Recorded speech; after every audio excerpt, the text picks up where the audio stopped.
Today's invocation is going to be given by Bob Heisterberg. Bob wasn't originally scheduled to do the invocation, but the minister so assigned has not made it in yet. The reason Bob Heisterberg is here with his wife is because his two daughters, Grayson, age 9, and Anna, age 8, who both attend Timber Ridge Elementary School, are going to be giving the Pledge of Allegiance tonight. So at this time, if I could have Mr. Heisterberg, Bob, come forward with his two daughters. He will give the invocation, followed by the pledge from his two daughters. And I think that's the first time we'll have a family affair for the invocation and the pledge. For all those who wish to do so, please rise for the invocation and the pledge. I speak into this? Yeah. Okay. Dear God, we give many thanks to you and all the blessings that you bestowed upon us in this county. We pray heartfully that our commissioners here will lead us to greatness. We give thanks to the soldiers defending this country and risking their lives.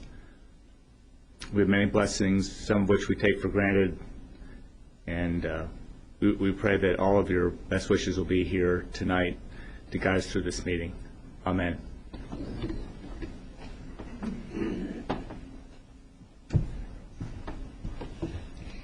I pledge allegiance to the flag of the United States of America and to the republic for which it stands, one nation, under God, indivisible, with liberty and justice for all.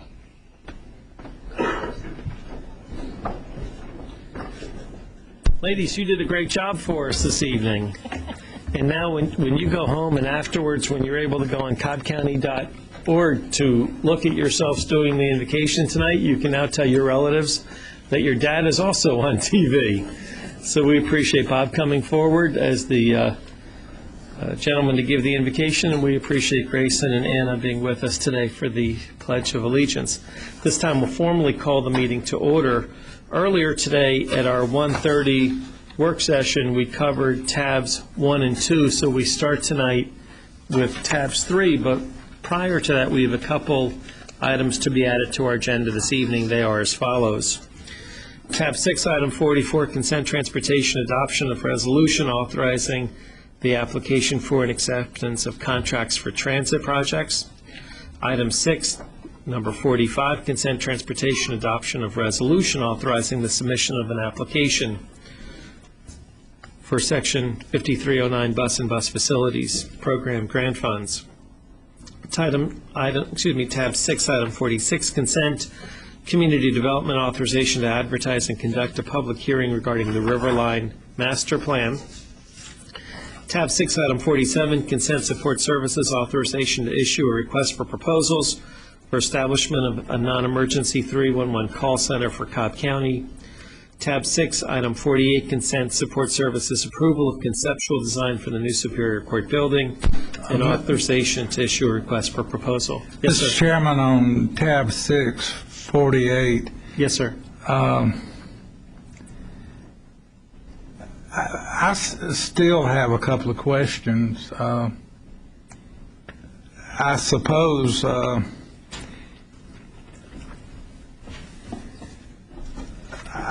if we, well, is there any reason why we couldn't hold it to the next meeting? We could hold it to the next meeting. This just authorizes the issue of the RFP. It doesn't go any further than that, but we could hold it. It's just a function of trying to build it on time. But, I mean, one meeting's only 2 weeks. Yeah. I have a couple of questions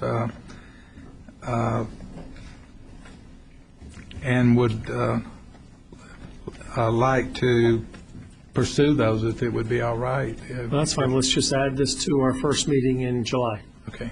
Okay. So the items would then be to add on 44, 45, 46, and 47, deleting item 48. Is there a motion to add these 4 items for tonight's meeting? So moved. Is there a second? Call the question. Motion carries 5-0. If you look at tab 3, the first item was to recognize and honor our county clerk for recently being named the Georgia County Clerks Association 2008 County Clerk of the Year. our clerk has found the ability to be sick today and is at the doctor and at home, so we do not have the ability to have her here. Not having her here, we will then also move this item to the first meeting in July. I know she's not shy and she's at all the meetings, but apparently when we were going to acknowledge her great work, she got sick. So at that point, we'll then go to item 2, which Commissioner Lee will be handling with regard to the Marietta Soapbox Derby Race Champions.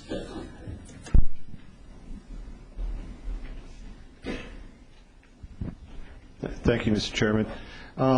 If I could ask, please, for the winners of the race that occurred to come on up. And recently, actually on June 14th, we had the 5th Annual All-American Soapbox Derby Championship.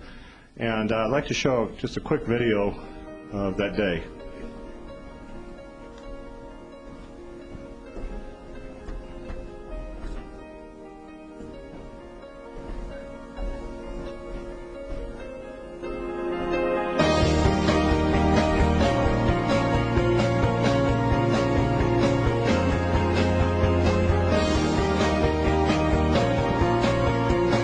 During the race, we had over 50 drivers racing that day, and actually had everything NASCAR has.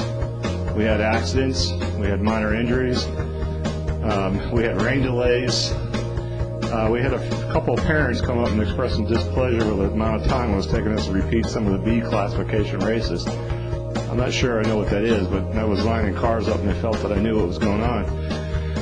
I'd say each driver had at least 6, 7, 8 folks with them, family members, friends, out in support of this great family event, this 5th annual race. And these are the kids that actually, with their cars, won each of the divisions. And we're extremely proud of the work and effort they put into them.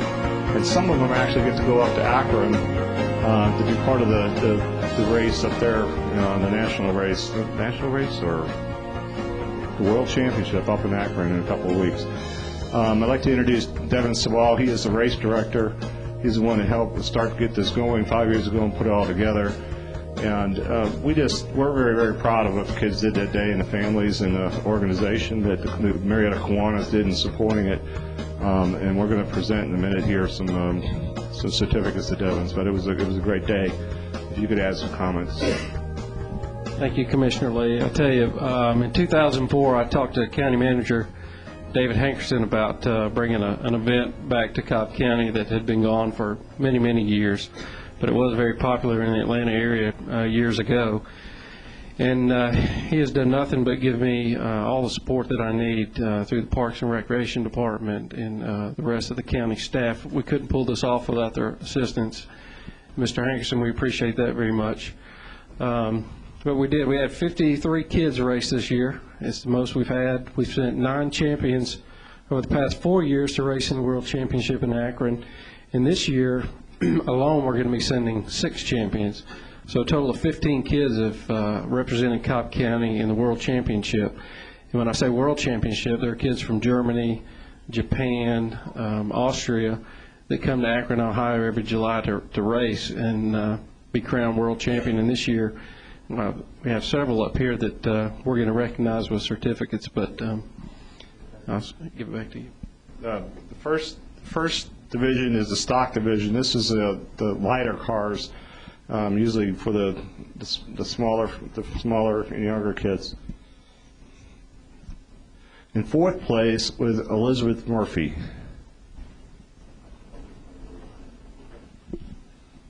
Congratulations.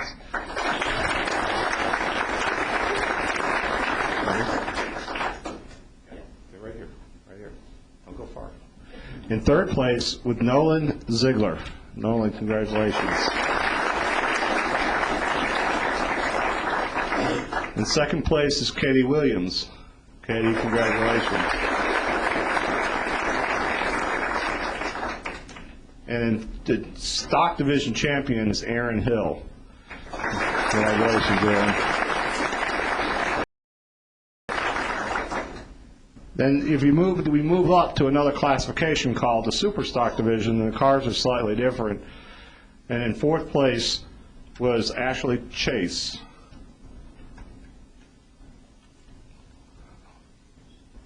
She's not here. Third place, Karis Holt. Congratulations.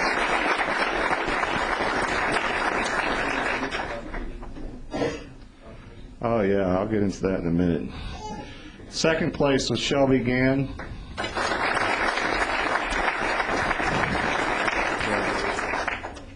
And the Superstock Division champion was Ambry Garrett. Congratulations. Where are the guys that helped you that day? Come on up here, folks, and stand next to your racers. I got a story to embarrass you in a minute. The next is the Champions Division, and in fourth place was Karen Anderson.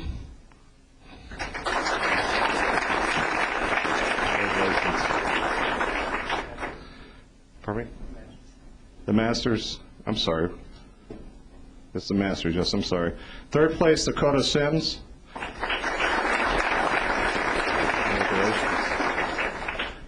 And second place was Ryan Hunt.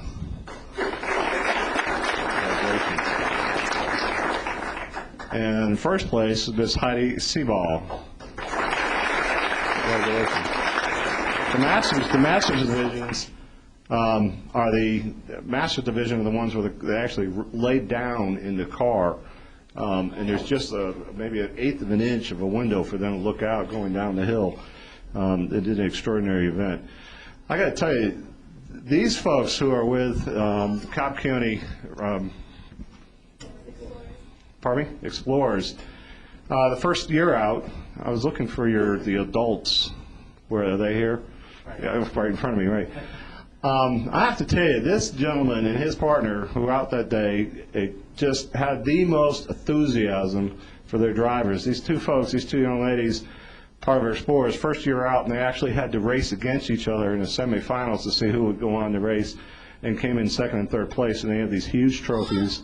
And Cobb County PD was just ecstatic. I've never seen them grinning and jumping. It was kind of weird to see guys out there with, with weapons jumping up and down, but I know they had a great time. They'll be back in the next couple of years. I know you guys will be back, and we appreciate that. We have 4 more certificates that we want to give out, and what we're hoping for eventually is the stock car for the soapbox to come back on a monthly basis, in which case we could start with rally races. And there were 4 rally racer champions that came out of the event. The first is from the Superstock Local Rally Division Champions, Mrs. Ambry Guerin. Miss Ambry Guerin. Is that right? And then Super Rally Division Champions is Cody Williams and Katie Williams. Glad to hear. Congratulations. Congratulations. And the Masters Rally Division Champion is Miss Leah Guerin.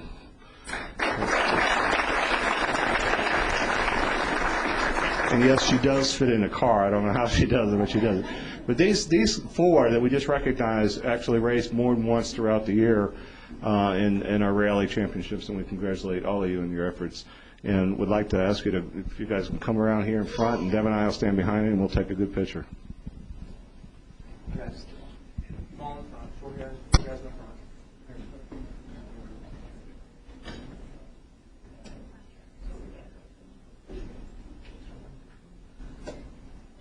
Ready? In 3, 2, 1. Break.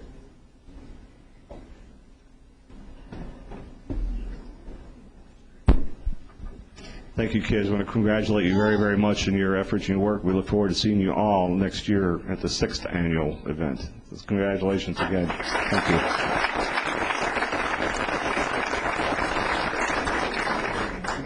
you. Commissioners, just one last thing. I want you to know our stock division champion is from Blairsville, Georgia. We had kids from as far away as Houston, Georgia, Toccoa, Georgia, and down below Macon, Georgia, come to Cobb County to race. So it's a great thing you're doing here, and we appreciate your support.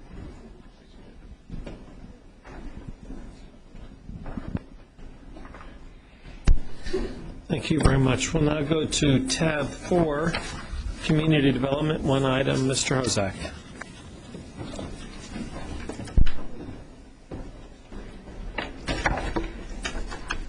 Good evening, Mr. Chairman. Our first agenda item this evening is to request that the Board of Commissioners conduct a public hearing to consider amendments to chapters 262 and 134 of the Cobb County Code.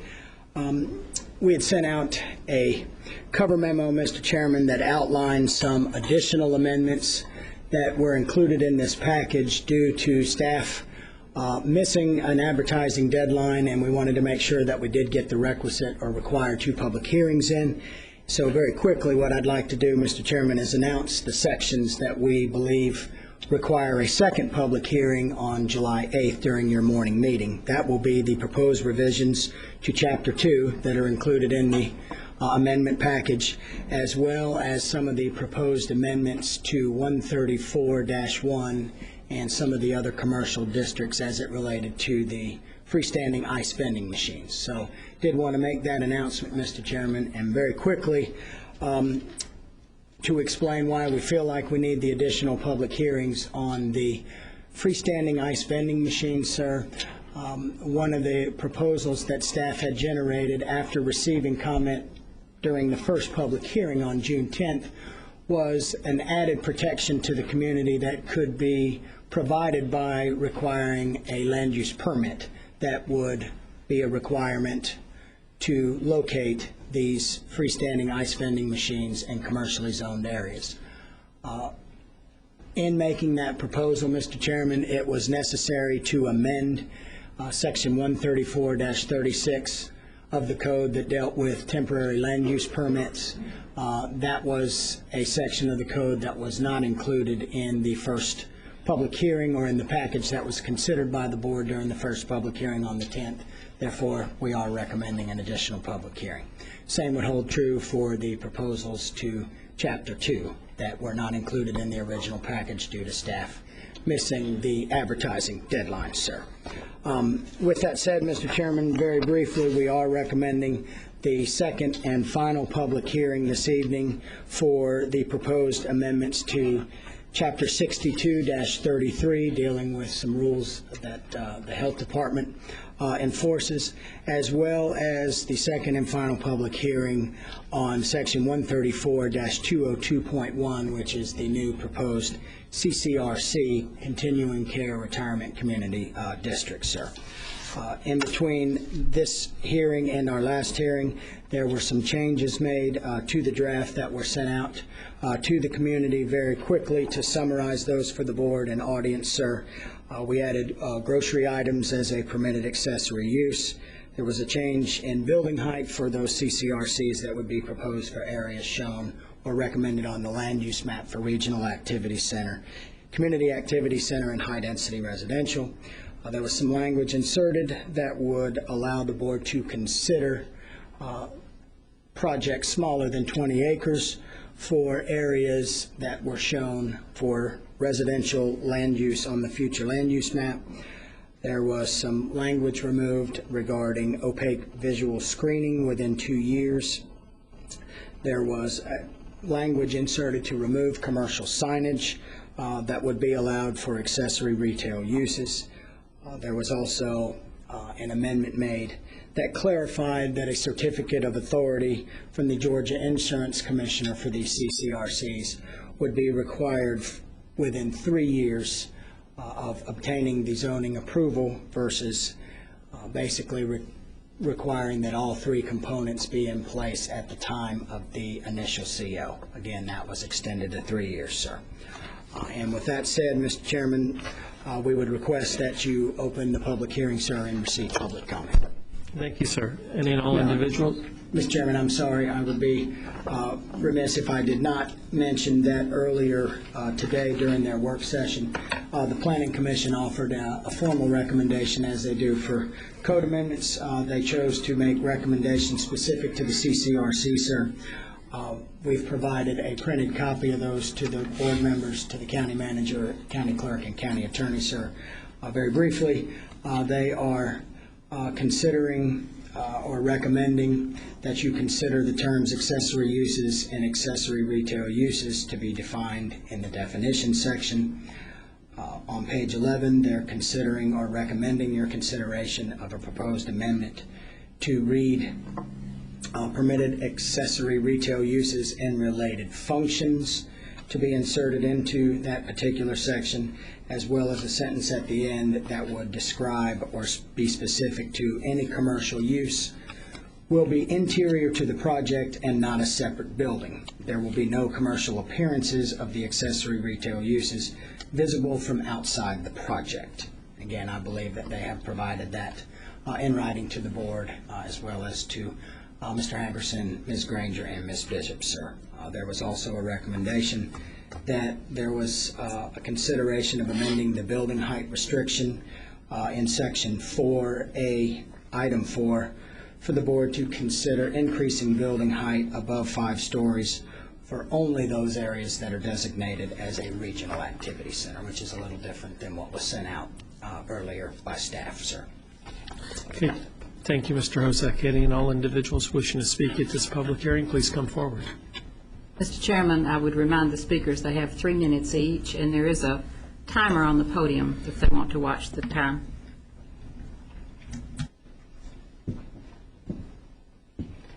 Good evening. I'm Carol Brown with Canton Road Neighbors. I was on the CCRC committee during the 4-month process. I believe that the neighborhood and civic leaders on the committee made a good faith effort to meet the needs of seniors by drafting an ordinance that would create a safe and attractive environment. We also wanted to be fair to neighborhoods. The industry is asking the county to allow these large residential facilities with commercial operations to be permitted in the middle of low and very low density residential neighborhoods. The civic leaders in our group tried to strike a balance between accommodating the senior facilities and upholding the county's land use plan. With the changes made to the draft, it has now become a neighborhood infill ordinance. It is important to consider the impact on a neighborhood with 1 or 2 story homes when a senior facility of 4 or 5 stories with shops and employees moves in next door. When we drafted the ordinance, we specified minimum lot sizes for a reason. In the commercial area, we felt that 10 acres was adequate and less might be allowed if certain criteria was met. This was in part to encourage redevelopment in older vacant shopping centers, which are growing in numbers around the county. Certainly in regional activity centers, building height could be raised above 4 or 5 stories, but not in community activity centers. The minimum lot size in residential areas was 20 acres with no exceptions. We did this to protect and preserve residential neighborhoods. We did not want to create a neighborhood infill ordinance. The county shouldn't have placed the list of exceptions for lower lot sizes under the residential category, particularly not for LDR and VLDR. This was not the intention of the neighborhood representatives on the committee. It is not fair to neighborhoods, and it violates the county's land use plan. In earlier drafts, we actually had 3 categories rather than 2. The 3rd category was limited to low and very low density residential neighborhoods. Maybe it is time to separate these back out with a 20-acre minimum requirement or buyout requirement for a CCRC. It is time to give existing suburban communities the respect and protection they deserve. Thank you. Thank you. Next speaker.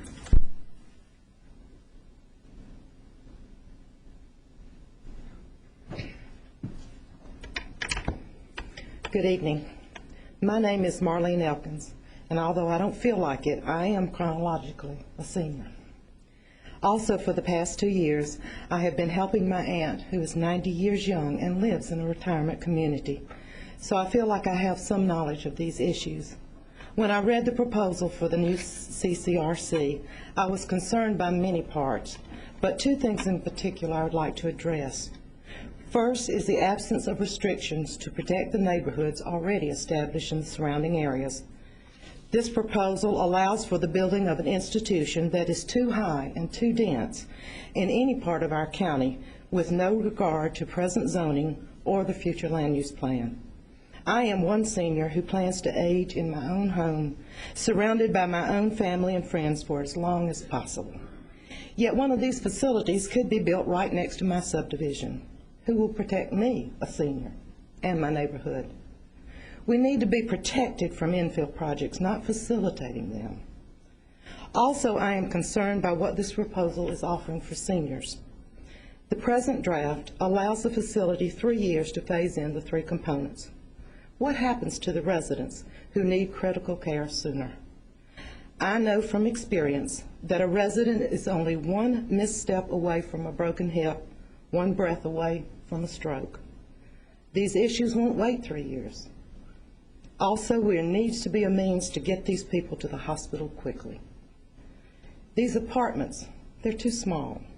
They don't offer the quality of life that these residents deserve or are paying for at a price that very few Cobb County seniors could afford.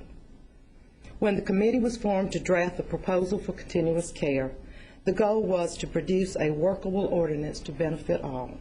This proposal seems now to be driven by the industry. It is not what Cobb County wants or needs, and we ask that you reject it. Thank you. Thank you. Next speaker.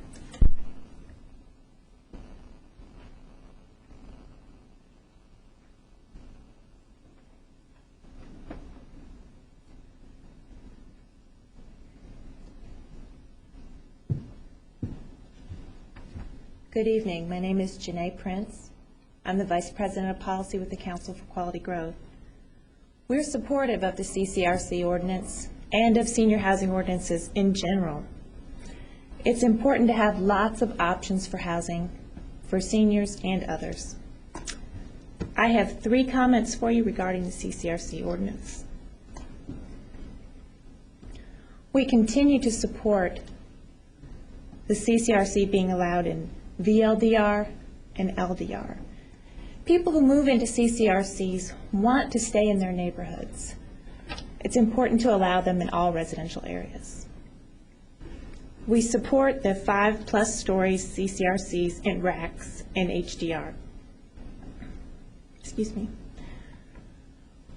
The third thing is we suggest allowing limited internally oriented signage for the accessory commercial uses. The people who live in the CCRCs and their visitors will need to be able to find them. They'll need informational and directional signage. We continue to support the CCRC ordinance. We are very happy with the changes that staff has made. I'd like to thank you for your time and allowing us to participate in this process. Thank you. Next speaker.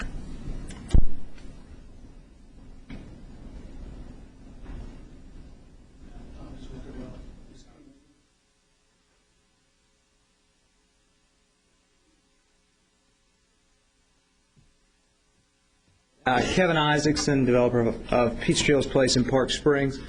I appreciate the consideration the Commission's given as it relates to allowing them discretion, giving the size and giving the height, and allowing them the opportunity, given the right location, to adjust the size and adjust the height accordingly. I would ask, too, something a bit different. Many of the community homeowners have stood up, and one point that has been raised is allowing affordability as it relates to senior housing. I do feel that is important, and I think that some of the limitations that have been considered can negatively impact a developer's ability to put forth an affordable opportunity. So I just ask that the Commission please keep that in mind as they consider any further revisions, and otherwise just appreciate your time and attention to this ordinance, and we look forward to the opportunity of building communities in Cobb County. Thank you. Thank you. Next speaker.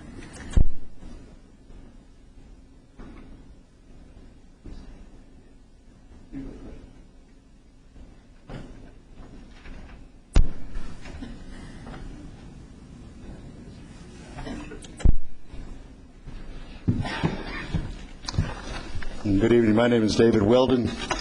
I'm a resident of West Cobb, and I participated on the committee that assembled this ordinance, and I have a handout for the commissioners.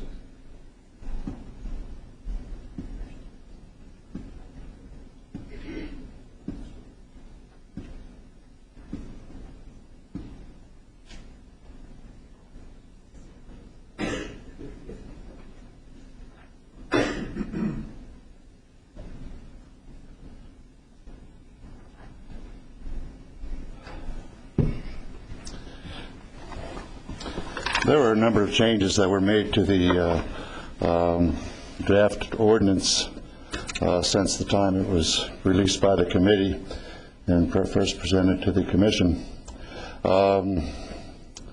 Just a few comments real quickly on a few of those items.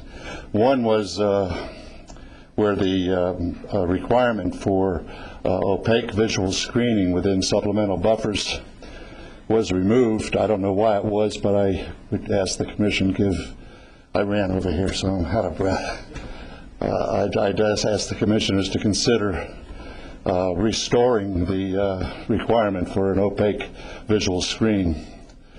Number two, there is a change that says no commercial signage will be allowed for accessory retail uses. I think you might want to modify that just a little bit to say that signs visible from outside the CCRC project would not be visible, but to prohibit internal signs, I think would be counterproductive. Really, I don't think it's really valuable for you to do that. Thirdly, I'm going to skip that one. The final one relates to the paperwork that I just presented you with. And this has to do with the requirement for a maximum impervious surface of 70% on a tract. And I think this is a radical mistake, and I want to explain to you some facts and figures to maybe help you to perceive how badly out of whack that particular number is. I gave you some examples here. There's two sheets that I've given to you. The first sheet is what I call CCRC impervious land suburban configuration, and I built a typical unit here configuring 400 units. It consists of 50 cottages at 1,800 square feet apiece, 100 condominiums at 1,000 square feet apiece. That constitutes the independent living portion of the project. Mr. Weldon, we'll need you to conclude, please. You're kidding. 3 minutes. Okay. Thank you. Boy, that's a shame. Anyhow, the calculation, I worked it two ways: on a suburban configuration, on a 40-acre tract and a 50-acre tract. And on a 40-acre tract, it works out very comfortably on a 2-story building with very generous sizing of the facility to a 34% impervious. Go to 50 acres, it works out to a 30% impervious versus the 70%. I won't go through the urban configuration. It works a little bit more towards the, say, a 50% figure, but 70% impervious is wrong. And secondly, the impervious figure should not be the same for across the board. You ought to consider it separately for each of your land use designations. And in the more urban areas, allow maybe up as much as 50% impervious. But when you get out into the suburban areas, you need to have something much less impervious. Okay, thank you. Thank you, sir. Next speaker.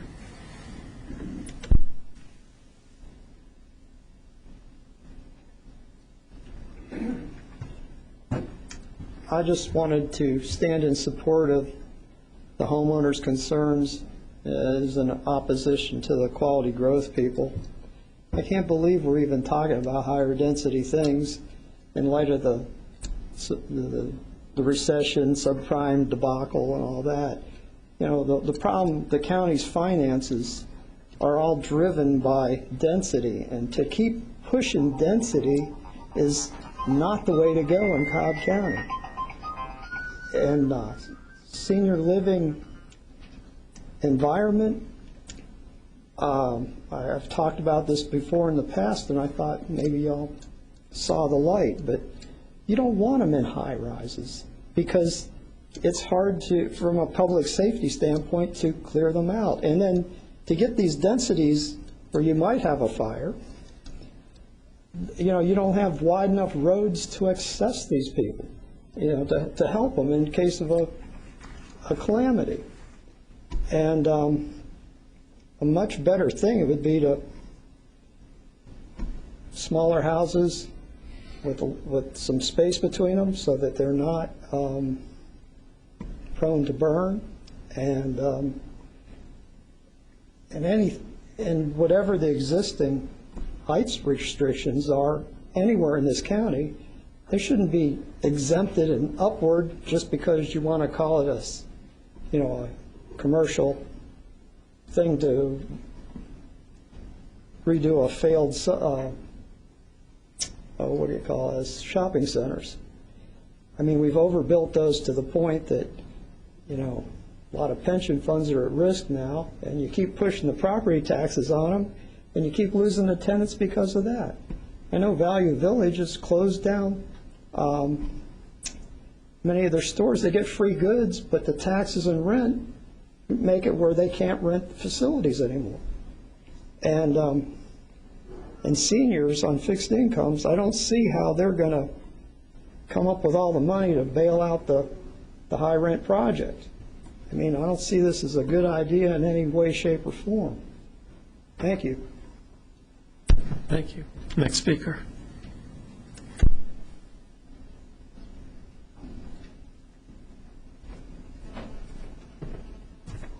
My name's Bill Huff. I was allowed to serve on the committee, and I think that the Cobb County definitely needs to create a continuing care retirement community ordinance. I think this is a good start. It might not be completely perfect, but I would hope that y'all would implement a program for this, because the number and age of our population is continuing growing. And this is a great opportunity for Cobb County to jump on this and to implement a workable program. Thank you. Thank you, sir. Next speaker.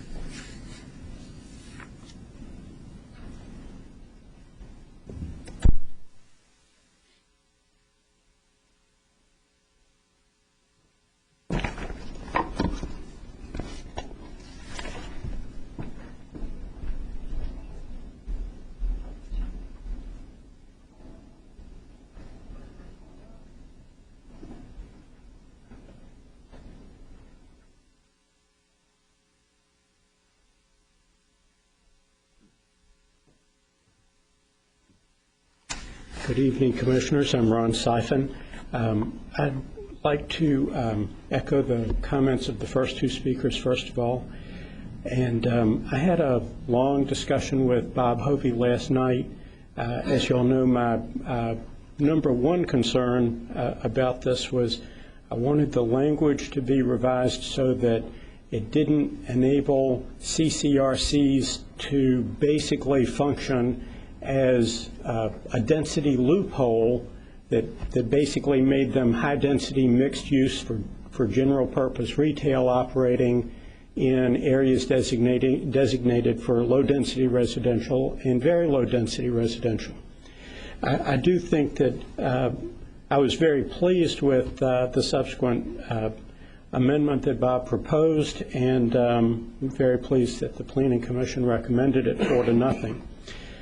There are some additional issues. The ordinance uses the term accessory uses frequently throughout the ordinance, and it uses it in a way that is completely inconsistent with the county's definition of accessory uses in the zoning code. So I've handed you a copy of the county's actual definition of accessory uses in the zoning code, section 134-1.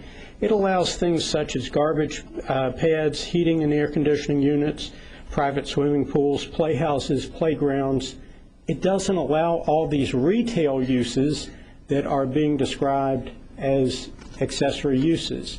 I think this discrepancy needs to be fixed, because if the county's going to set precedents for saying accessory uses are now retail, hey, we're going to have people who want grocery stores in their backyard. We need to repair this. In addition, we've got a list of permitted uses, accessory uses, that some of them fit the definition of accessory retail uses hypothetically. Others still don't meet the definition of accessory uses. I agree with Mr. Hovey that we need another term and split this list into two different categories to make it consistent with the rest of your zoning code. I would agree with other speakers who are concerned about the compatibility of this use with LDR and VLDR. I like the idea of a CCRC, but if we are going to put CCRC into LDR and VLDR, we need to overprotect neighborhoods, not underprotect them. Mr. Seifert, if you would conclude. I was about to say thank you. Thank you. Thank you. Any additional speakers?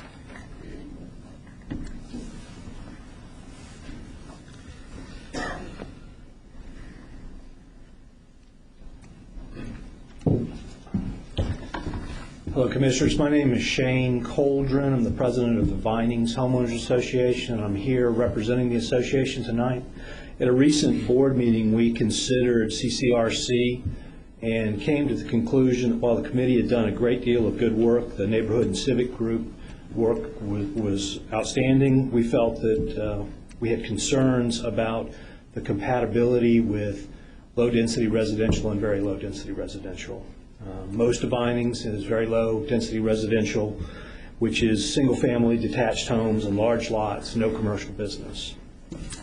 CCRC allows high-density residential development in multifamily structures, plus many types of businesses. I feel this is incompatible, and the bottom line from the representatives of Vinings Homeowners Association was that there should not be allowed CCRCs in low-density residential or in very low-density residential. Thank you. Thank you. Next speaker.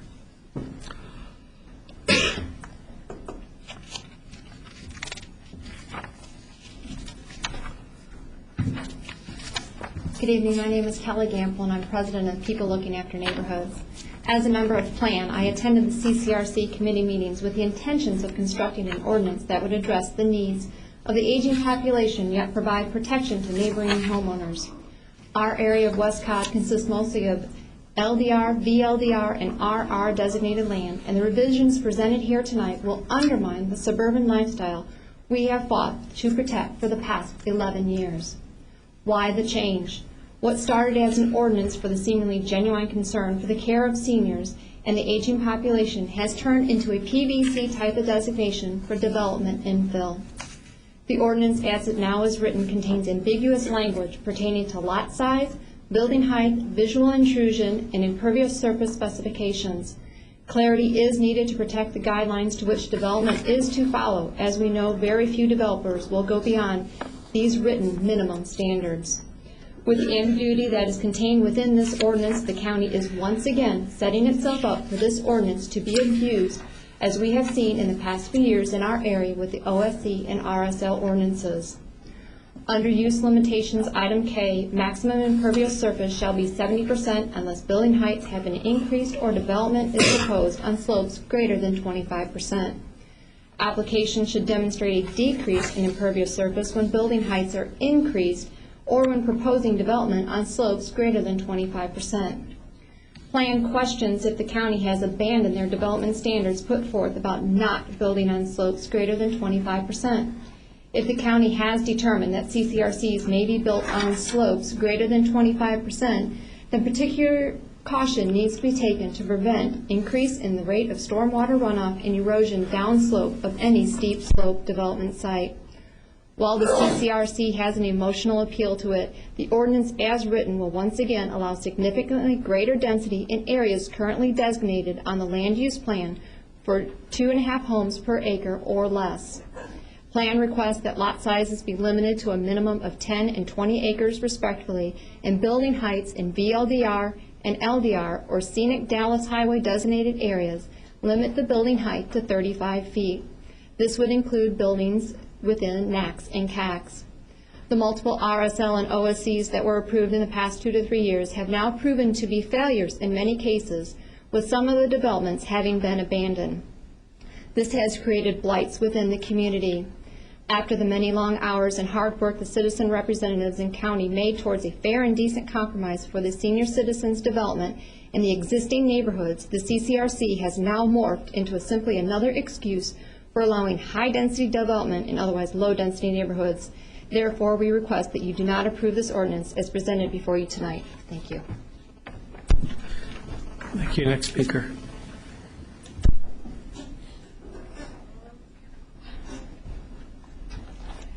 My name is Peggy Dickerson, and I'm a senior. I have resided in Cobb County for going on 19 years. I have went through a horrible identity theft. I worked for county, city, state, and the federal government, and I'm a descendant of Ulysses S. Grant and Oscar Stanton Dupree. He was the first black congressman out of Chicago, Illinois. I have 2 sons, and both of them are grown now. I worked all over Marietta, and I worked in Kennesaw. Ms. Dickerson? Yes. Excuse me. I know. Are you speaking on the ordinance I'm getting revisions? to the point now. Okay. We do have another Okay. spot where a person can speak on other subjects if you I prefer. I see. And I can let you sign up for that. As fast as I can. Thank you. Okay.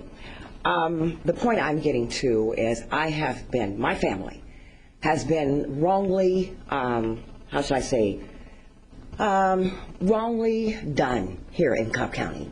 My husband retired from the Big Red One in Fort Riley, Kansas, and he sent my child support every month.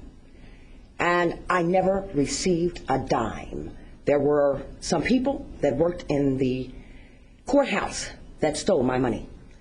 And I've asked myself many a time, if they stole mine, who else did they steal? And I did some investigating on my own. I did some investigating as far as my sons are concerned, their criminal records. I didn't raise either one of them to be criminals. Someone made up lies and had them arrested.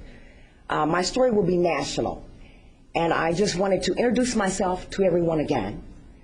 I have enjoyed residing here in Cobb County. I worked hard, and I paid my dues.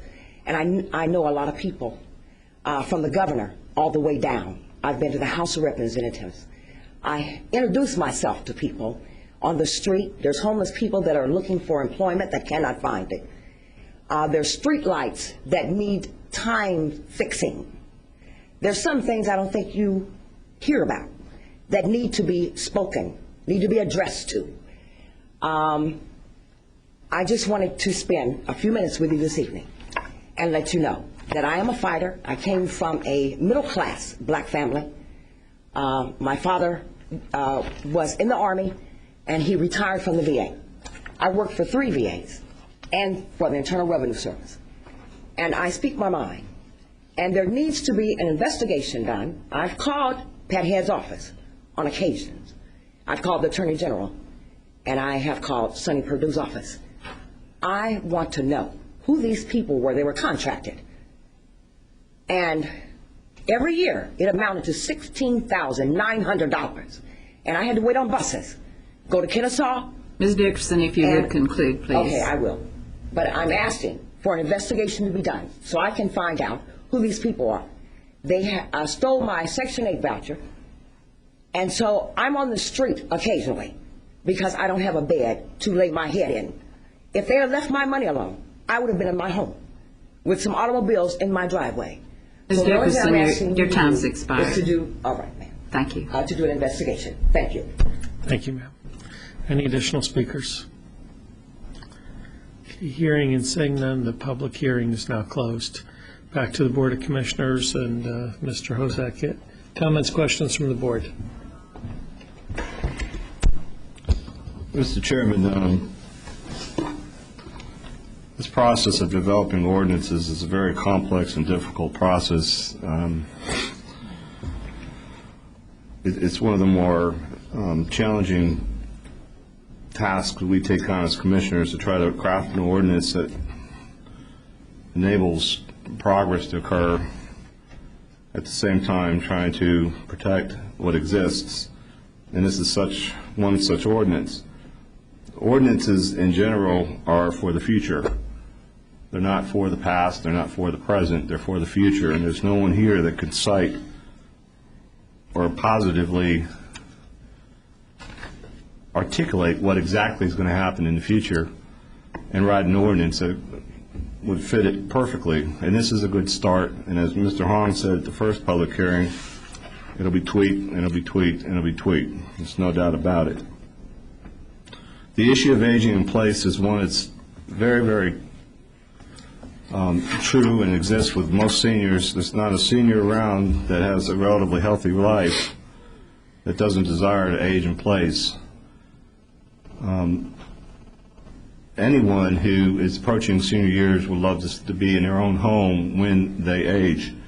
And as you know, Mr. Chairman, at the Commission retreat, one of my goals was to establish a program to provide assistance to those folks that want to age in place, to include referrals to qualified remodelers and people that can help identify how to best modify homes.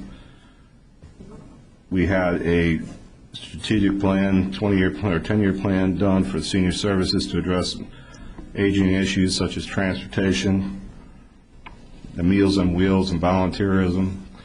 I actually have a resource of several church groups that we can access and call upon if we come across seniors or anyone for that matter that has a problem with their home due to their aging or any other issues, that they'll go in and volunteer their time to amend the homes to make it livable for folks that live there.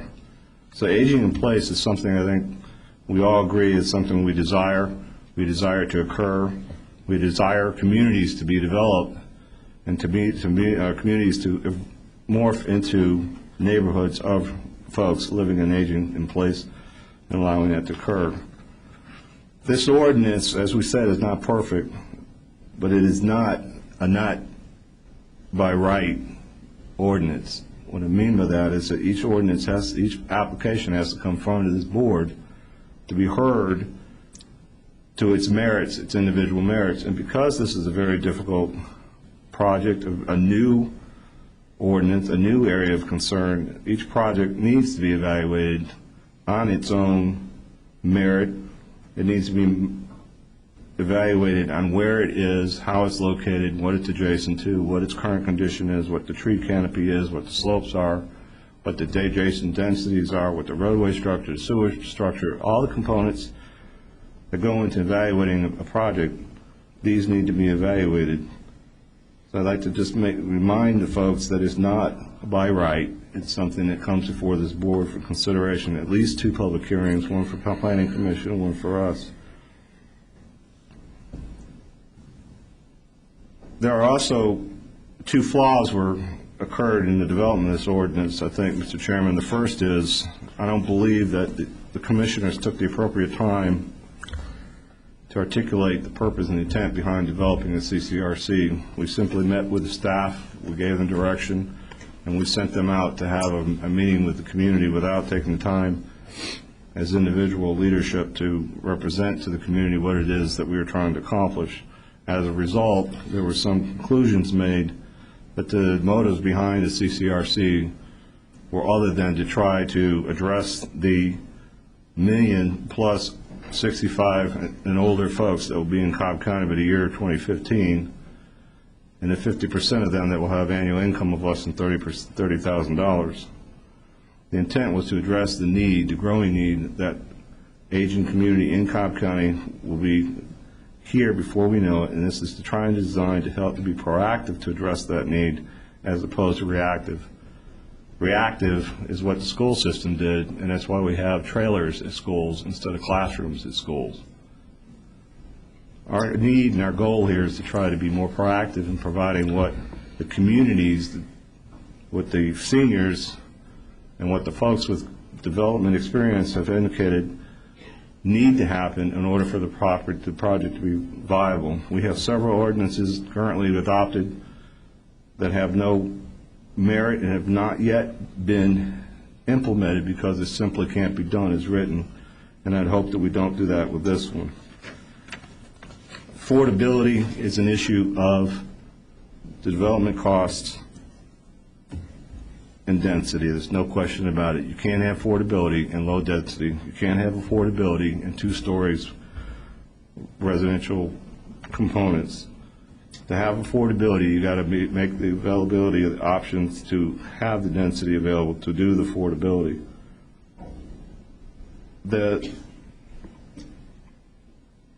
Several other factors were brought up tonight as it relates to hospital. We have the best trauma care system in place with our paramedics with 2 levels of service to provide anything and almost everything up to surgery within the ambulance.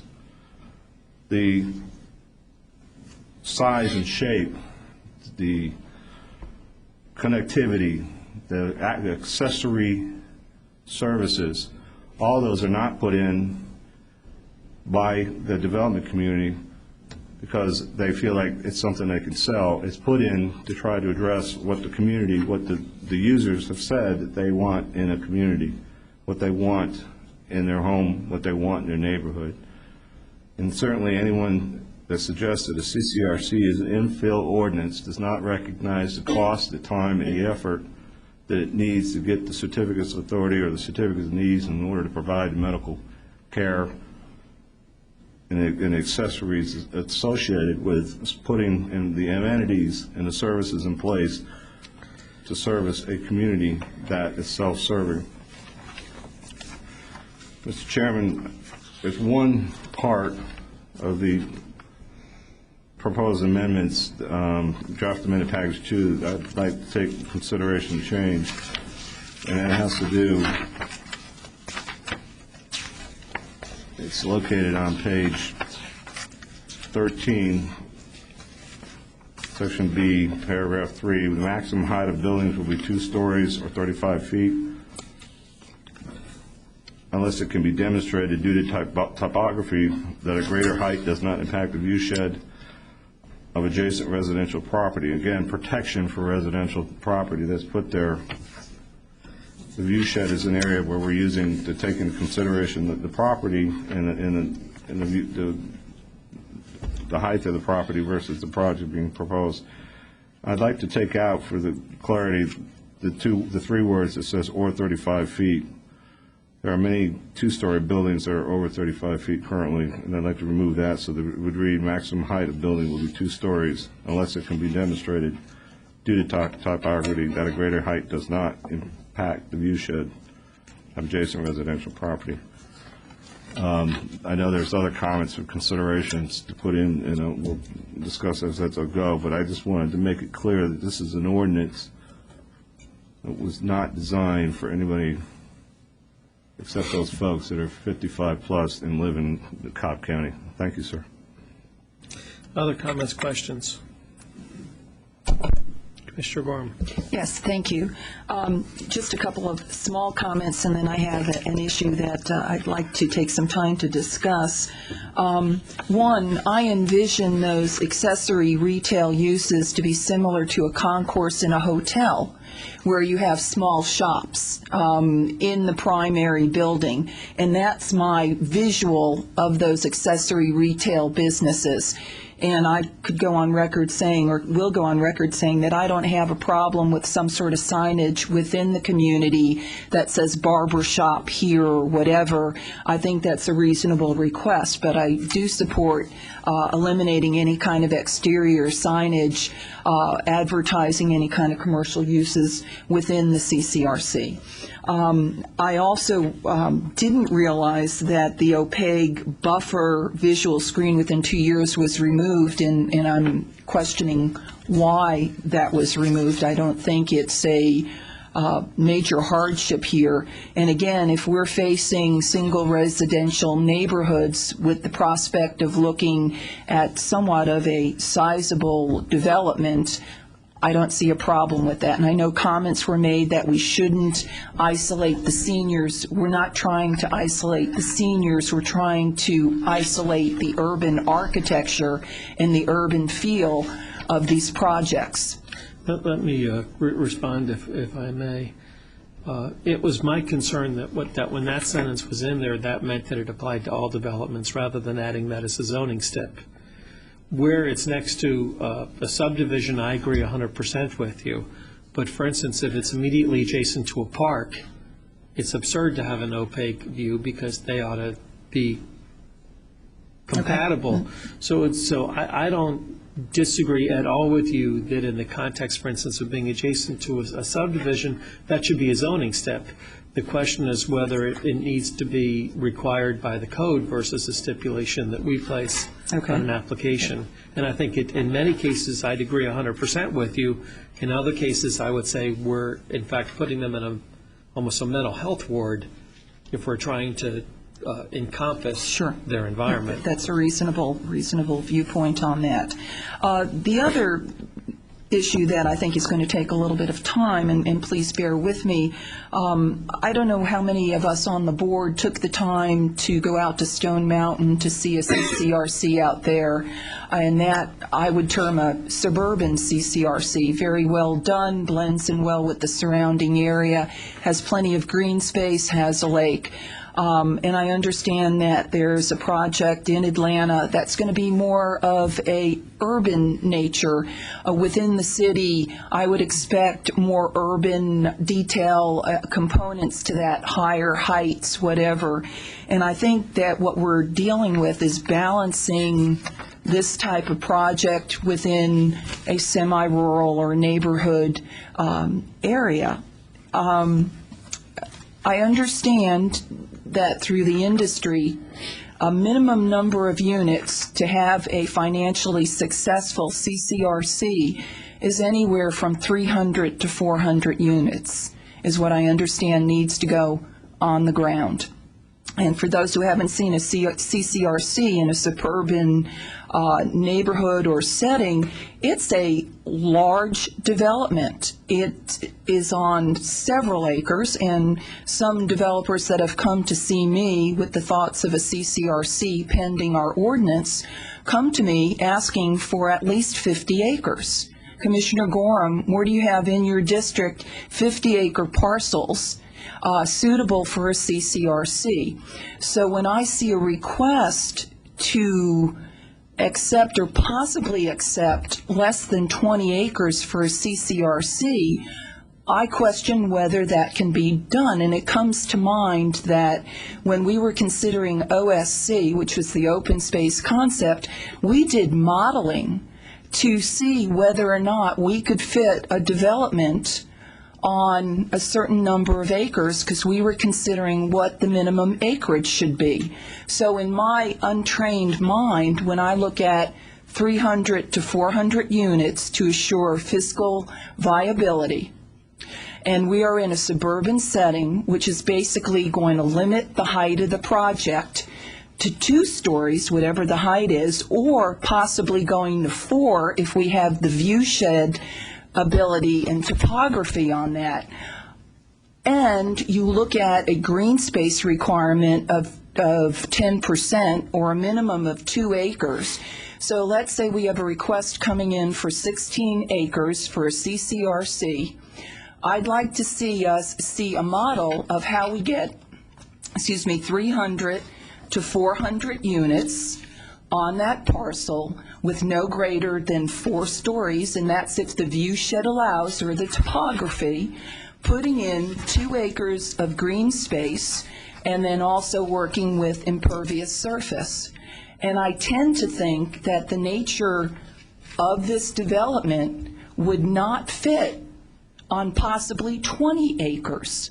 But that's just an uneducated guess at this point. But depending upon the 300 to 400 units, placing it in LDR or VLDR, upholding all the buffer requirements and the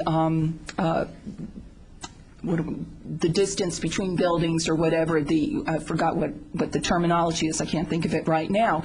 But I think if we hold all those requirements, plus the view shed, that we may be stopped at an issue that feasibly can't be done. And my recommendation would be to hold this, to run the models, to see if we feasibly can do a CCRC with 3 components, with it being financially possible and viable, in a residential area. And just a side note on that, I think the difficulty comes in also when we look at VLDR and LDR, what it really is in different districts. In my district, I have some VLDR and LDR that is in large parcels without being surrounded by neighborhoods, which possibly could cite a CCRC very nicely. VLDR and LDR in District 2 in Commissioner Thompson's district is a much different animal. It's developed already with neighborhoods around it, probably on, I don't know, 2 homes per acre. So that's where I can see where people's sensitivity to a CCRC is different. And I have to say that I can visualize CCRCs in my district in VLDR and LDR because of where they're located. But my VLDR and LDR is a lot different than District 2 and possibly a lot different than District 3. Right off the bat, I would say that Commissioner Kesting and I have the districts where we probably could field CCRCs with a 50-acre minimum or maximum, however you look at it, because of topo also involved in that, and possibly not have the impact that you would be looking at putting a CCRC in Vinings or in East Cobb. So again, I would recommend to our board that we hold this, that we do some modeling and see, can we feasibly do a CCRC on 20 acres or less in VLDR or LDR. Kevin, do you want to make any comments in that regard? Since you have the development in stone, you got to go to the mic, sir.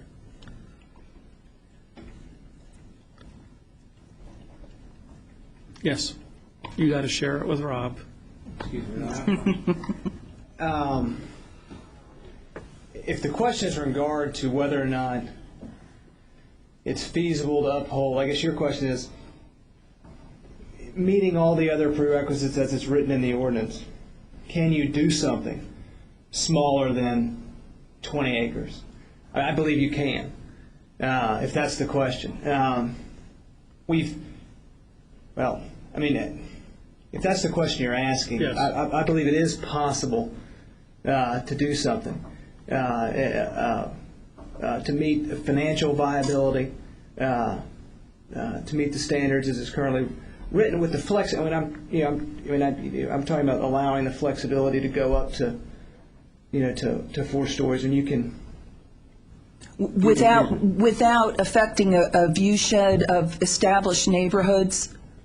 We have developed a project in Buckhead, or we are developing a project in Buckhead that sits on 23 acres. There we are able to preserve. There we have developed as high as 5 stories that are relatively obscured by the existing tree cover on the site. We're able to preserve over 50% of the caliper inches of the trees. I mean, each site, it's difficult to speak in specific terms. I mean, it's going to be site specific, but we have a project. The project I referenced, given the tree coverage, given the topography, we're able to go up to 5 stories. We're able to develop. We've got 274 units there. We have as much as 6 acres conserved in a conservation easement. We preserve, as I said, 50% of the caliper inches of the existing trees. So it all depends on the site and the specifications in the surrounding area. But I don't know if I'm answering your question exactly right, but I think what you're saying, correct me if I'm wrong, is it's going to take a special site to be able to do that. For instance, where you have the hardwoods that are going to provide the cover, et cetera, that in a normal scenario, the numbers won't work. Yes, it'll be site specific. Yes.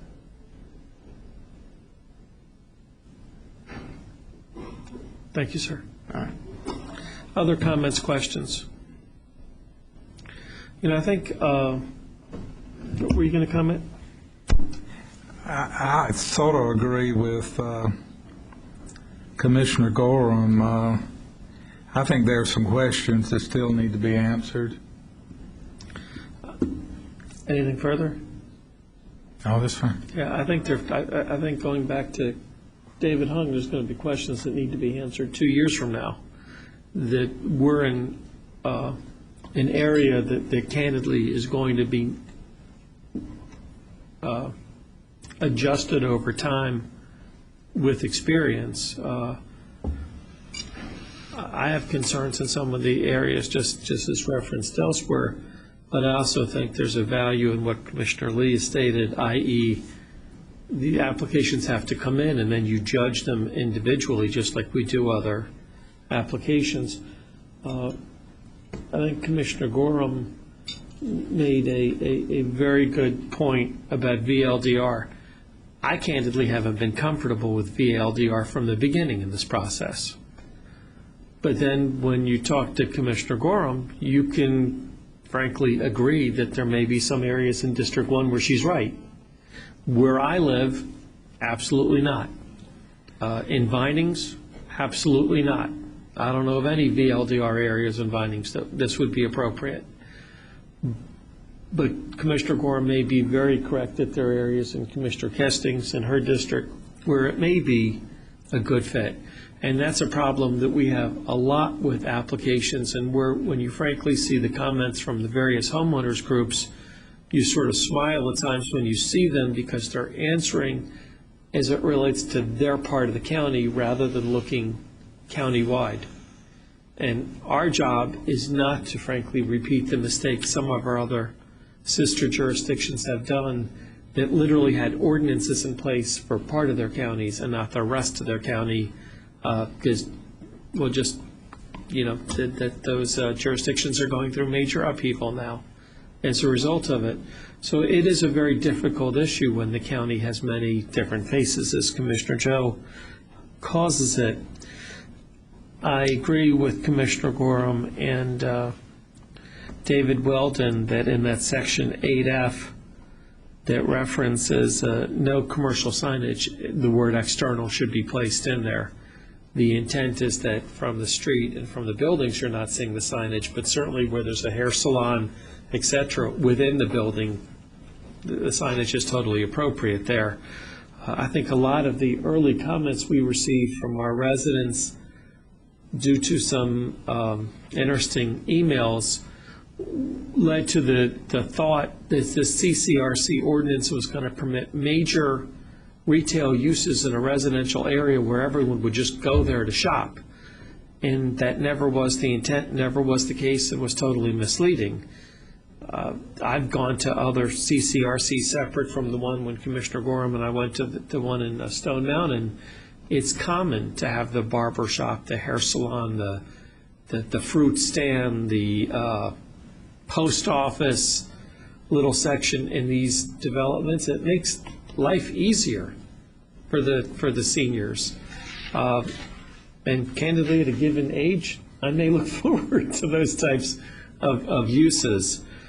So I think a lot of people look at this and think of a worst case scenario rather than actually having spent the time to go to the places such as the one that was referenced in Stone Mountain. Rob, I do have one question for you.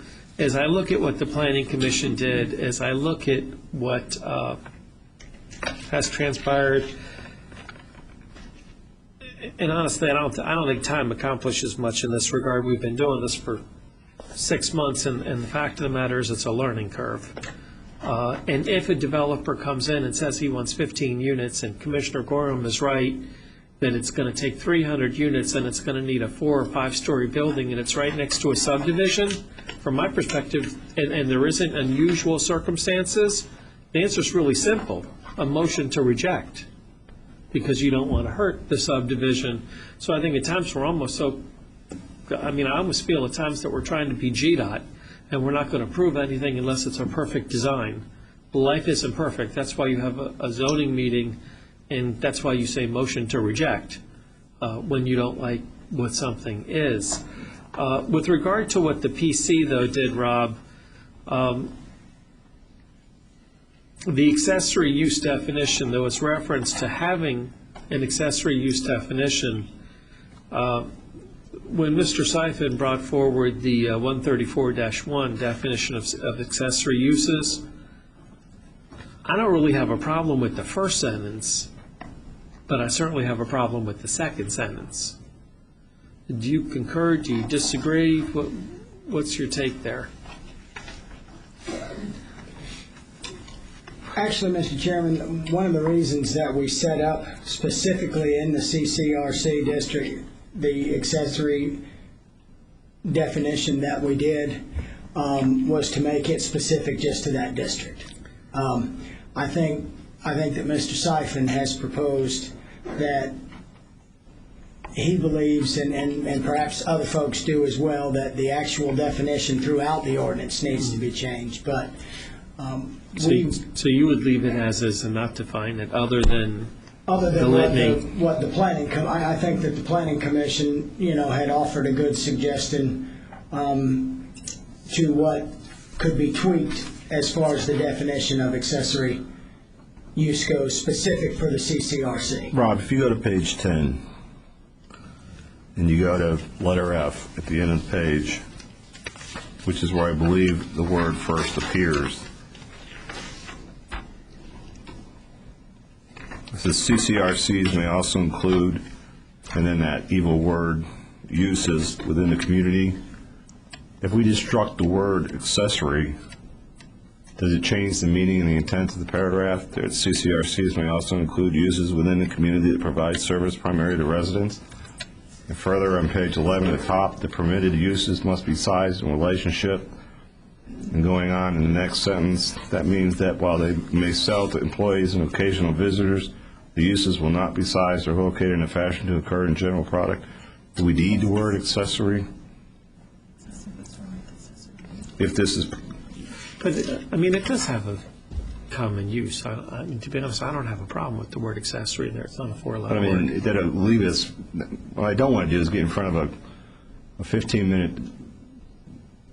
zoning application and we're arguing about whether something's an accessory use or not. We're either going to fix it and do it right or take it out and deal with it that way. Yes, sir, Commissioner. And I think that's why at the committee level we spent a pretty good amount of time trying to come up with these uses and develop language that would indeed specify that this was very, very specific just to CCRC. I think that's what led to the language, and that's what led to the very long and very descriptive list and very specific list of the permitted accessory uses in the language. We are of the opinion, staff-wise, that these uses only apply to CCRC. That's why I'm saying, why do you have to use the adjective accessory? I think what we were attempting to do was make sure that everybody would have a comfort level and know that these indeed were going to be accessory. They were going to be very small, actually very similar to what Commissioner Gorman described as what you'd find like in a hotel where they were little shop fronts, versus some of the concerns that the community had expressed early on in the process, Commissioner, which was, let's make sure that this isn't mixed use in disguise. I understand. Or you're going to have commercial uses that are going to be attracting people other than the residents or their occasional visitors. That's what kind of morphed us into the language that we developed and described as accessory uses specific to the CCRC.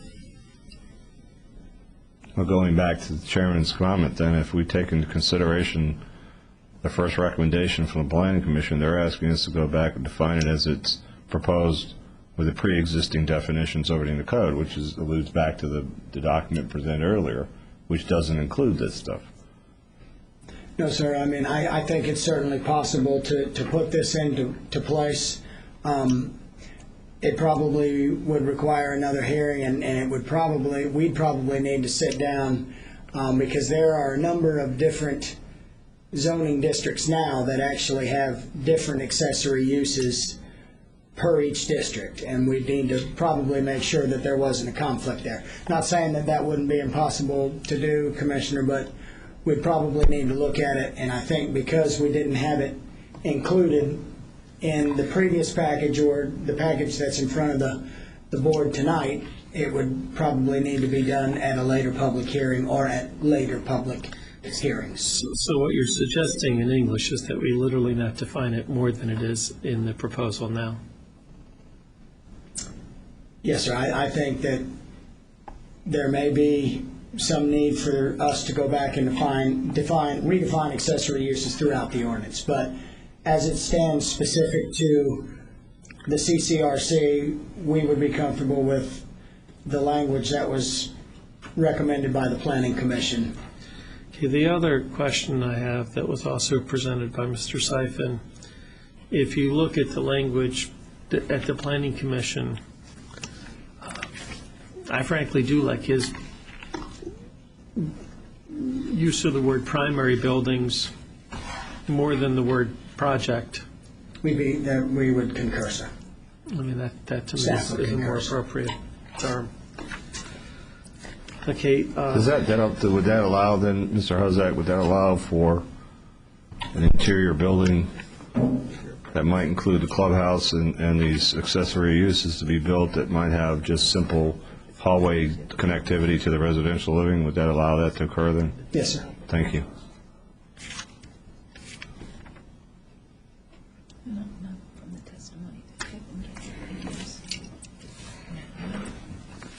Well, let's do this. I think we all understand that when we're looking at a new type ordinance, there's going to be revisions. One of the nice things is this is almost July, and we automatically do revisions every January, so this isn't a year revision. I would at my peril, provide the following motion. I would move to approve the package as submitted with the exception of Chapter 2 that Rob referenced earlier, the disposition of property, and the 134.1 provisions that Rob referenced, I think the I-spending that require another hearing. The reference that Commissioner Lee said before where you delete or 35 feet, I personally would be fine with. Under that paragraph 3, I believe it was. The reference on, I believe, section 8F, where it says no commercial signage, it should be no external commercial signage. As we've talked about, there ought to be the sign for the barber shop, the hair salon, etc., interior to the development.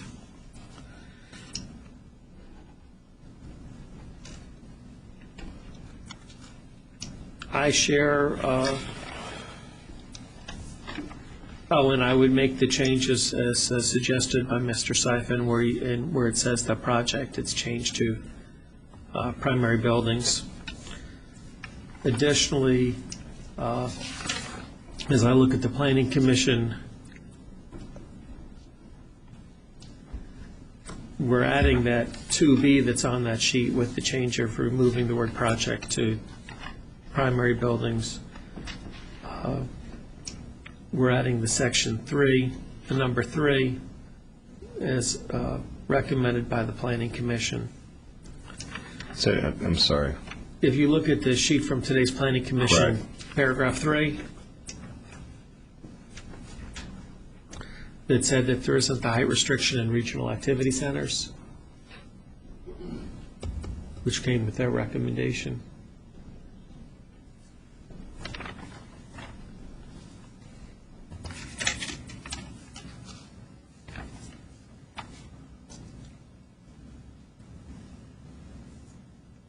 You follow me there? I follow you. I'm sure I agree with you. Is that the first time? No, sir. Okay. I'm probably confident it won't be the last. What implications does that have? What that does is it lets the building be higher than 5 stories if it's in a regional activity center. Only. So if it's 5 stories in any other area other than the rack? No, it only relates to regional activity centers. It provides discretion only for racks. That's the only area where I would think it would be appropriate. Okay. And I think, and that would be the form of my motion. Mr. Chairman, are you Yes. going to amend the area as it relates to the opaque visual screen buffers? No, I'm adjacent- keeping that out, and I think that in regard to Commissioner Gorham's question, I answered why I thought that should be out. It seems to me that if you require the opaque visual in every application as compared to a zoning stipulation, you are in fact creating a institutional use that is closed in from the community.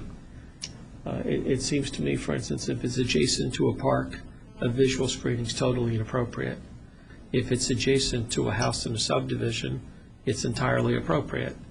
In which case, you're recommending it becomes a zoning stipulation? Absolutely. Okay. I mean, you can't make a zoning category fit every application. That's why we have zoning stipulations. That's why we take into account the individual facts. And, you know, there's been numerous talks throughout this whole process that you don't want to segregate old folks because they're old. You know, you want there to be sidewalks, you want there to be trails, you want them to be able to walk in the community. It's not a life sentence to be old. Just, you know, you're supposed to enjoy life, hopefully with far better genes than I was given, so that you can. And that would be the form of my motion. Is there a second to that motion? I'll second that motion. I would simply repeat what I said earlier, that, I mean, I'm on record, Shane, so you can hold it to me. I don't see this ever getting my vote in the VLDR in Vinings. I think it would have a real hard time of ever getting my vote where I live, in my section of the county. But I agree with Commissioner Gorham that I wouldn't rule it out in the other two districts in appropriate places. And it's really hard to put limitations countywide when our county, in fact, has many different faces at that point. Other comments, questions? Again, I just want to place this comment out there. We are not trying to segregate the elderly from the community. We are trying to visually screen high-rise or low-rise buildings from subdivisions. And it's been stated so many times during these hearings that, you know, the elderly want to be a part of the community, and there's no doubt about it. But the visual screening is for 3 to 4 to 5-story buildings next to a brookstone or whatever. And please, you know, I wish that everyone would walk away with that in mind. And also, the elderly, most elderly, do not want to be a part of backyard swing sets, cookouts, high school parties on the deck, and they definitely want a little bit of quiet, peace and quiet. So you'll notice, Sam, as you get older, because you're quite a bit younger than me, that you do enjoy the quiet of your deck or your backyard or the foliage that you have removing you from your next door neighbor. And it only increases as you get older. So, And Commissioner, I don't disagree with you. I'm just concerned about locking in restrictions in an ordinance rather than using zoning stipulations. right, and I agree, and I think it's a point well taken. But please, I don't think it's the intent of this board to isolate any gray-haired people from the rest of the community. The intent is to take that suburban nature of a multi-story building and screen that from someone who lives on a half-acre or 3/4 acre tract and not be seeing the sides of buildings or rooftops towering over them. I guess that would apply also to folks whose gray hair's fallen on the floor already. Right. Any other comments, questions from the board? Call the question. Motion carries 4-1. Commissioner Thompson opposed. Rob, I would like to thank staff. I would like to thank the community. Usually when we have zoning changes, it's not the work that y'all put through there. And I will comment, while Mr. Weldon reference to 70%. To be honest, David, I understand what you're saying. The number may need to be different. It may be one of those revisions that first occurs, but I put it in there because it was specifically one of Kelly's requests from the first meeting, and I thought that was a great starting place.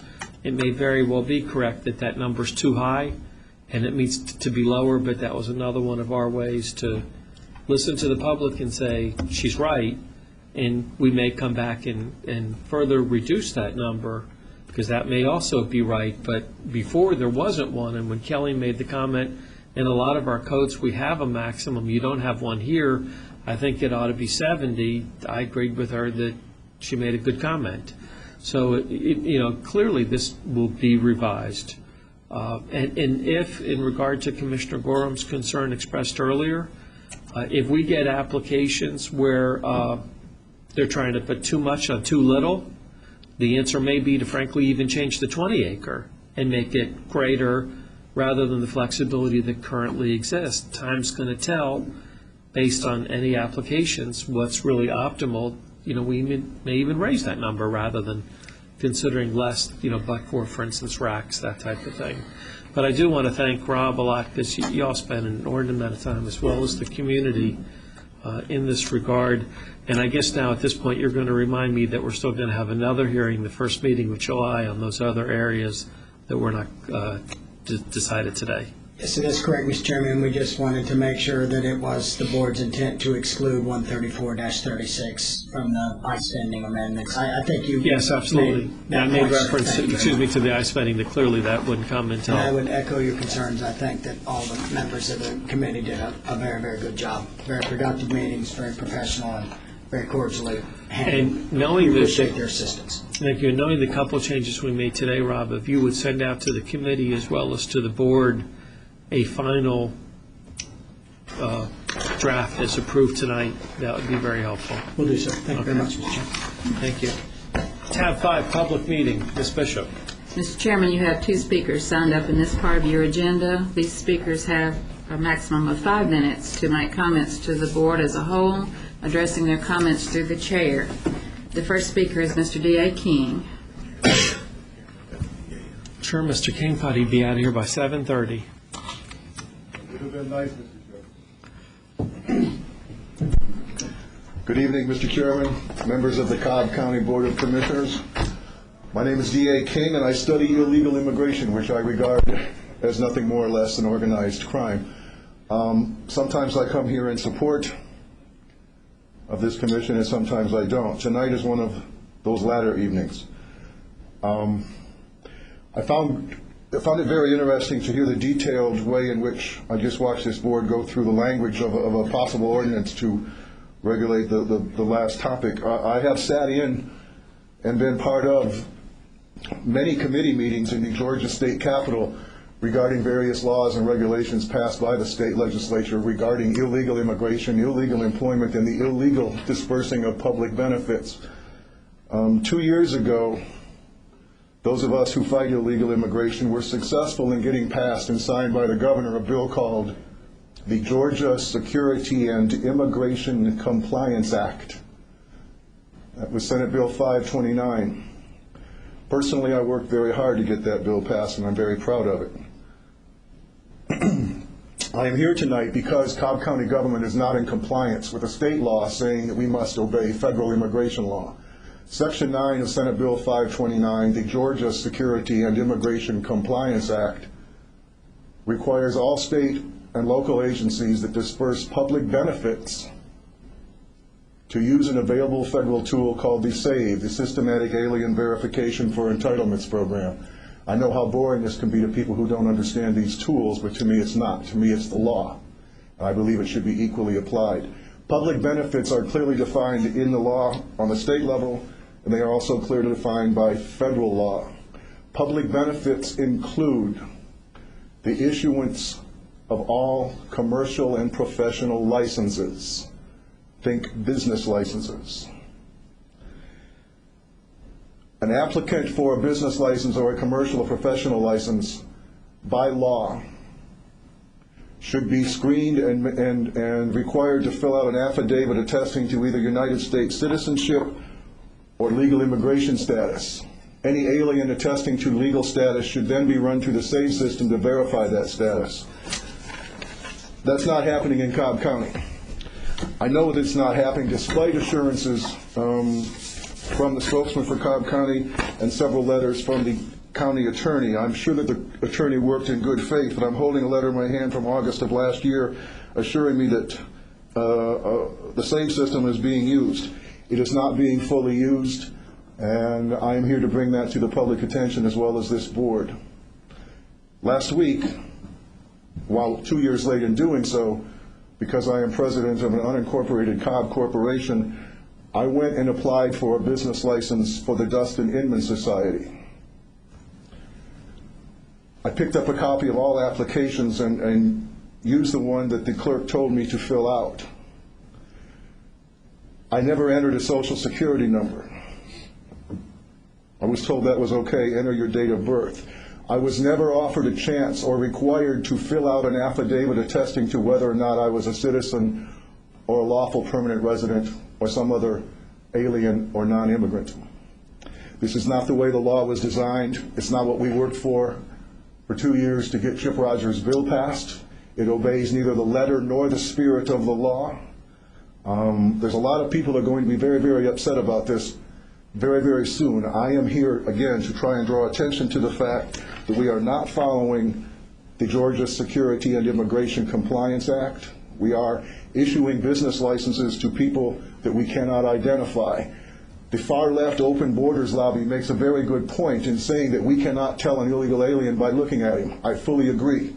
That is why we have a screening process to make sure that public benefits go only to those eligible in the state of Georgia.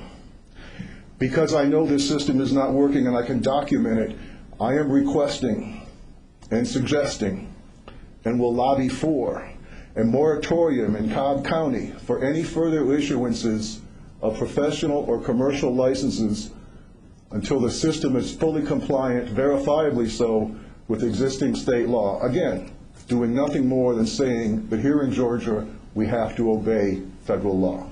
I would welcome any comments or questions from the board. Next speaker. The next speaker is Mr. Craig Harfoot.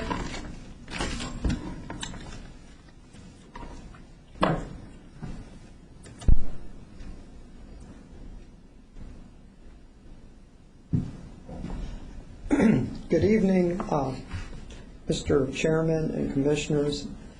I'm still coming here to speak about current events, and I've picked up a copy of the American Review of Reviews 1909, and it's for the end of June.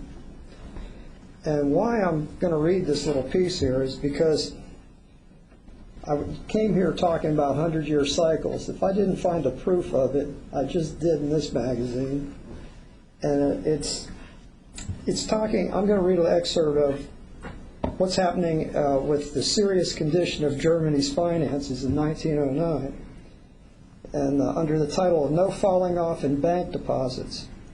Germany shared in the worldwide business depression of 1908, and the year was distinctly one of cheap money. Now, if that doesn't sound familiar, I don't know what does. With the Fed and the low dollar. And through the year, the open market rate of discount at Berlin averaged only 3.5% as compared with 5.12% during the trade boom year of 1907. The ease of money was due, it is true, not merely to the relaxation of business, but also to the successful propaganda carried out by the bankers, backed by the state and communal authorities, to increase the use of checks and banking facilities, so that very much more business is now transacted in Germany without the use of money than was the case 4 or 5 years ago. It is expected the earnings of the banks would fall off material from the lofty figures of 1907, but the stockholders were agreeably surprised. The net profits of the 13 leading joint stock banks headed by the Deutsche Bank at Berlin in 1908 were 144 billion marks, whereas in 1907 the figure was 143 billion marks. and the rates of dividend ranged from 5 to 12%, and the only one case was there a decrease. Now, I just bring that up, but we didn't do it with checks this time. We did it with CDOs and subprime mortgage instruments and all that. I mean, it was the bankers again. But the next thing I wanted to talk about is that I still think that Cobb County needs to do something about using the river bottom land, growing food, feeding it to the prisoners and the schools, because we can turn real cheap water into gasoline because of the high cost of transporting foodstuffs now. In South Georgia, some farmers have left their onion crops in the field to rot just because it costs too much to truck them out. Now, this article here was about the dangers of undereating, and it's basically was giving a little synopsis of they did a study of soldiers for 6 weeks, and they fed them like a modern diet, calculated by proteins, carbohydrates, and hydrocarbons instead of real food. And they wanted to know what would happen. And basically, they were saying that the next time they were exposed to typhoid, tuberculosis, summer dysentery, or even a bad cold, what was the effect of a starvation diet on these soldiers in the test study? One of them ended up dying of a relatively unknown cause, but it was no major thing, like a heart attack. But what I'm going to say next is that this whole fuel thing in America is causing famine throughout the world.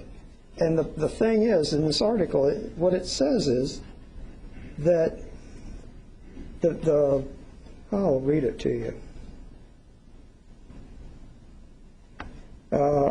Of the 42 principal causes of death in the United States census of 1900, only 3 are to be found which are in any way due to or possibly related to overfeeding: diseases of the stomach, diseases of the liver, and diabetes. On the other hand, those diseases which are either directly due to underfeeding or which the mortality rate is highest among those are abundantly Mr. Harfoot, if you would conclude. Diarrhea, typhus, and Asian, complete term for starvation, accounted for 250,000 victims, or 30% of all the deaths.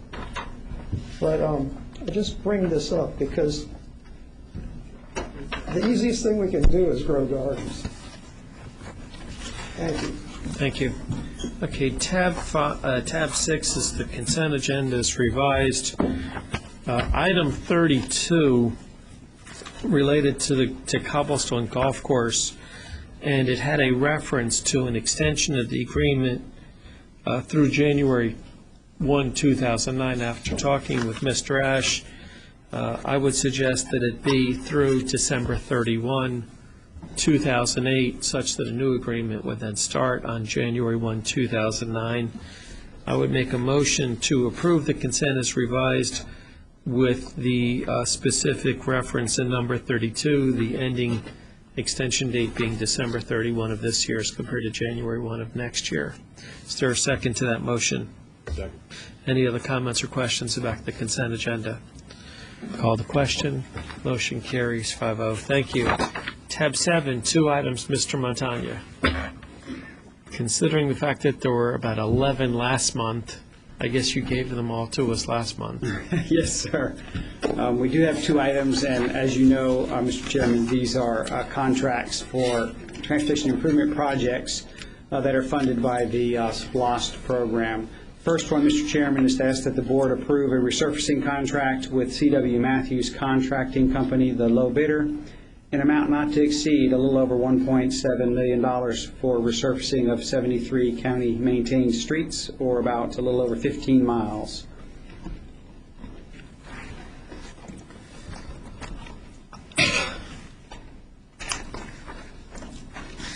comments or questions? Is there a motion to approve? Is there a second? Call the question. Motion carries 5-0. Item 2. Item 2, Mr. Chairman, is to ask that the board approve a contract with American Contractors, the low bidder, in an amount not to exceed a little over $261,000, or a little under $262,000, for intersection improvements on Austell Powder Springs Road at the Thread Mill Complex. Commissioner Kesting. Mr. Chairman, so moved. Second, call the question. Motion carries 5-0. Thank you, Mr. Montagna. Tab 8, one item, Mr. Bowers, Finance. Good evening, Chairman and Commissioners. I'm pleased to bring this item to you this evening, the purpose of which is to request that the Board of Commissioners adopt the 2008 supplemental bond resolution, which approves the issuance of the 2008 bonds for parks. Furthermore, I need to request that the Board ratify and approve the First Amendments to the purchase and sale agreements for real property between the Bullard family and the Stockton family. As background, you know, back in 2006, the voters overwhelmingly approved a bond referendum that allowed us to issue $40 million worth of bonds for public park purchases. And in June of last year, we had the board approved a bond resolution to authorize us to issue $25 million of that $40 million, which we've been using for purchasing parkland. On April 8th of this year, 2008, the board approved the acquisition of approximately 112 acres of the Bullard tract and almost 10 acres of a Stockton tract of land out in West Cobb for the total purchase price of $18,596,010. How this purchase price is going to be paid for or funded is the entire $1,496,010 for the Stockton tract will be paid for by the 2007 bonds, and then $2.1 million of the Bullard tract will be purchased with 2007 bond proceeds, and the remaining $15 million of the Bullard tract will be funded through this new bond issue. For the recommendation is the Board of Commissioners adopt the 2008 supplemental bond resolution, which accomplishes the following. It approves the issuance of the $15 million 2008 bonds to finance a portion of the cost of acquiring the Bullard tract. It approves this as a private placement bond issue, approves the terms of the bonds, also the purchase and sale agreement between Cobb County and the Bullard family, and also approves the execution by the chairman and other appropriate county officials of all necessary documents. Furthermore, the recommendation is that the board ratify the First Amendment to purchase and sale agreement with the Bullard family and the First Amendment and purchase and sale agreement for the Stockton family. And that's essentially just extended the time for the closing of these transactions from May 30th to June 27th. I'd ask you a lot of technical questions, but I won't. Commissioner Thompson? I'm sorry, excuse me. It's not Hyde Farm, it's Bullard. Commissioner Gorham? And this in no way affects the final sale price of the property, is that correct, Mr. Bowers? Now, this just gave an opportunity for all the lawyers to argue over wordsmithing for the last month. Okay, thank you. Our bond counsel is here if you want to argue anymore. No, thank you. Motion to approve. I'll make the second. Call the question. Motion carries 5-0. I think I'll see our bond counsel tomorrow morning as we sign all the documents for the bond for the closing. Brad, correct me if I'm wrong, and I know Mr. Ash, the closing will occur this week or next week on Bullard? This week, the Thursday, the 27th, I believe. Okay, so from the newspaper's perspective, Thursday we'll have title to that property. And I'm just sorry, Hap, that you thought this meeting was exciting enough that you wanted to stay here the whole time on this agenda item until we approved it now. Correct me if I'm wrong. We approved this item. Yes. Correct? Yes. Okay. We don't want to make that mess up. Okay, tab 9. Second public comment. God bless you. Thank you. You have none signed up for this. Okay. Tab 10.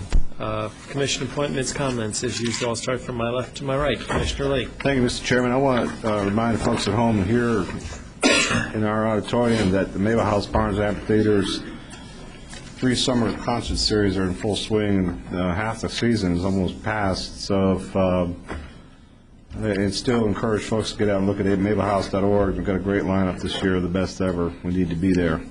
And as we've heard earlier today, Mr. Chairman, the Cobb County Convention and Visitors Bureau was designated the Marketing Accreditation Program today, and they are one of 2 organizations in all of Georgia to have reached that accreditation. We congratulate them and their staff. And third, Mr. Chairman, I'd like to congratulate you on your reappointment for another 4-year term to the Georgia Board of Community Affairs, representing the 6th Congressional District. Thank you, sir. Thank you. Commissioner Keston, Commissioner Gorham, Commissioner Thompson. Okay, I have 2 appointments. One would be for Bill Cooper, the former commissioner, former Delta pilot, to serve on the recently created Airport Advisory Board. Is there a second to that motion? Second. Call the question. Motion carries 5-0. I love getting former commissioners back for free. Second, several years ago, a nonprofit was started to which we have 3 seats on the board, called the Regional Commission on Homelessness. At the onset, the appointments were myself, Ray Bidet, who heads the Marietta Housing Authority, and Emily Lembeck, the superintendent of the Marietta City Schools. The majority of their meetings are on Tuesday mornings, downtown Atlanta, which means I'm generally not attending them because I'm attending our public meetings. So it is my honor to replace myself on that board with Jerry Barr, who is the head of the Center for Family Resources, and I think she'll be much more able to represent us than me since I keep having commission conflicts. I would reference that Ray Bidet has significant ties with Must Ministries, and his wife works at Must Ministries, so this really gives both of our 2 leading social service agencies a significant input on that board, and this recommendation literally comes from Ray Bidet that I appoint Jerry, that we appoint Jerry Barr. Is there a second to that motion? Call the question. I'm confident she'd be able to represent you better even if you could attend the meeting, sir. Thank you for that opportunity. Anything further, Mr. County Manager? We are adjourned. Have a great night.